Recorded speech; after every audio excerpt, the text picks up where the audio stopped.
Perk of like living in Nashville is that some houses like have studios already in them, so.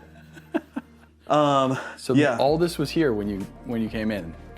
Yeah, all the treatment, so like kind of the fake cyc wall situation, mixing nook, the cloud, diffusion, and then this kind of like cool bass trap deal up here was all here. Wow. Yeah, so I kind of just Freaking like lucky. got to move in and set up shop, and it already like sounded pretty awesome. I've pretty much only treated my own rooms like myself forever. Right. And so coming into a space that was like actually thought out with someone that knows much more than me about the like angles and science of it all. Yeah. Was freaking very cool. So yeah, very cool. It sounds amazing. So the owner of the house lives up in New York now, and he was like, this huge desk is also here if you just want to like keep that. And I'm like, twist my arm, you know. That is hilarious. So yeah, I literally just kind of like got to come and set up shop on this already like really cool space. And then over here is just kind of the drum section. I've only been in here a couple weeks, so I'm kind of like playing with how much dampening I do or don't want to do. Mm-hmm. I've tracked a few things already and it sounds great. I've got a couple bogos that I can like kind of place around to get the smaller thing if I want. For vocal sessions and stuff, I just kind of use this area and kind of also bogo it off to kind of create a little booth situation. I've never heard anyone call it bogo. Gobo? Oh, yeah, I've heard gobo, but I didn't know if I'm saying it backwards. Oh, that's hilarious. I just didn't know. I was like, yeah, wait, buy one, get one free. Oh. That's what. I'm definitely a Gretsch boy. I kind of have Frankenstein kit right now, but the Gretsch Catalina Club, 24-inch kick, which is just so fat. Yeah, and I've got Beta 91 vibe in there, and then the 47 outside. I have the Gretsch Renown kit. It's kind of like a little more of a slappy vibe to it. So Gretsch Renown toms. Gretsch Renown toms. You got the Catalina 24 kick. I don't think I've ever seen a 24 Catalina kick. That's cool. Yeah. It sounded great. Yeah, man. You're just jamming on it. Yeah. Pearl Masters. Yeah, the Pearl Masters is kind of my like everydayer. Feels pretty versatile with different tunings and stuff. But yeah, so I kind of, where I track and engineer myself, typically, I just found it easiest to kind of have all the pre's and stuff like just next to me. Oh yeah, that's clever. Yeah, and it's kind of goofy. In this situation, with the monitor that's really small up there, I just bring my smart mouse over and kind of like engineer myself from here, and it's working. Yeah, so I have all the pre's kind of handy, and then this kind of old Tascam vibe, another color of preamp. That's the one on the bottom? Yeah, so it's basically just a soundboard that is like stood up right now. Cool. So it kind of gives like 500 series in a sense. But so yeah, I can like pull the rack out and kind of switch between the more modern punchy thing versus the like kind of vintage round vibe. That all runs around and snakes over to the compressors and outboard gear, yada yada. Are these the 84s? The Yeah. pencils? Yeah, they're the Warm Audio 84s. How do you like these guys? These are one of the few Warm mics I haven't tried before. They're honestly amazing. I feel like for being pencils, they just sound like so full. And really?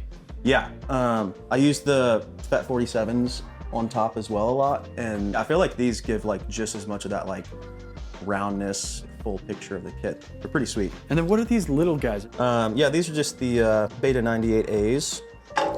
Yeah, they're more of like a live situations, but I just really love how they sound, and so I use these quite a bit. And they're condensers? Yep, condensers, and nice. if I want more of like an intimate brush vibe or I don't know, more folky or something, I'll throw like a large condenser or something on the toms too instead. But these are kind of my everydayers that I just leave on. This is kind of a new experiment, but yeah, it's biodynamic. Somebody in the chat will know. Somebody in the chat will know. Somebody but in the live chat right now. It kind of is the Neumann 105 like vocal mic vibe. Okay. It's kind of like that. So it's like large condenser, but pretty directional with the capture and stuff. But it's got like a really cool bottom end to it. And so you get a lot of that clarity, but still some punch. But that's been cool. Been trying that out. And then this is the Loudon 208, which is crazy overkill for this hat, but I like the clarity and the directional aspect to it. It's really sweet. That's a great mic. On the cloud, I have like... Right. 14s, bro. Yeah. Dude, those mics are so good. They're sweet. They're so good. They're freaking crispy. But yeah, that's kind of a never move situation. Those just kind of run over the cloud and stay there all the time. And it's kind of sweet for like, if I'm doing a gang vocal or if I want like a roomy acoustic mic too, they're just kind of there. So that's pretty fun. And then I have my BOGOs. No, so this is kind of what I just like take and move around a bunch. But these are like the OG Cascade Fatheads. Nice. And they just kind of shoot right up to this like really tall ceiling situation. But yeah, I saw your east-west trick where you block off the kit from the mic or whatever. So I tried that this week. I put the gobo in front of the kit. And then those just sounded like an extra 20 feet away. And I'm like, what the heck? So sweet. Blocking the transients from the room mic is just like, I'm like, cleans it up never so going much. back. Especially like the cymbals that have all that, just only get beautiful room sounds. Yeah, because I was a little surprised because you would think that would just sound like crazy, but it was like not as echoey and big as I thought it would be. So I did that and it was like, oh, there it is. Yeah. You have two acrylites. This is like the cheaper version of the Black Beauty. It's the Black Magic, but it's really sweet. It's like 14 by 8, I think. Whoa, that's fatty. Yeah, it's a fatty. Yeah, and then here's like the rest of the Frankenstein kit that I have going on over there. But I feel like those kind of cover my bases as far as like snare needs and stuff, and then got my pile of cymbals and all that. As a drummer recording yourself over the last 15 years, I'm guessing? Yeah, I would say recording 10, 15 tones years. I'm not like mad about 7 or 8 years, but yeah, sure. We don't talk about those first years. Yeah. That's not on the playlist. What are some of the like big lessons you've learned to get the sounds that you're looking for faster? I have an unfortunate answer, but I think a lot of it is in the hands. I think the drums should sound good if it's like mic'd up with one mic. Yeah. Like just learning how to play like balanced. You don't necessarily need to destroy the cymbals to get what you want to get out of them. And so I think it's a lot of just trial and error of, if I like play the snare at a 7 out of 10, it's gonna sound even fatter than like slapping it as hard as I can because you're not choking the tone out and all that kind of stuff. And so I really unfortunately do think it's a lot in the hands. Depending on the vibe, heads and dampening are the quickest way to get a certain vibe to me. So these are like clear heads, so they just kind of have that like plasticky snap, which is great if you're doing like more of a clean rock thing or like, I don't know, radio country or something.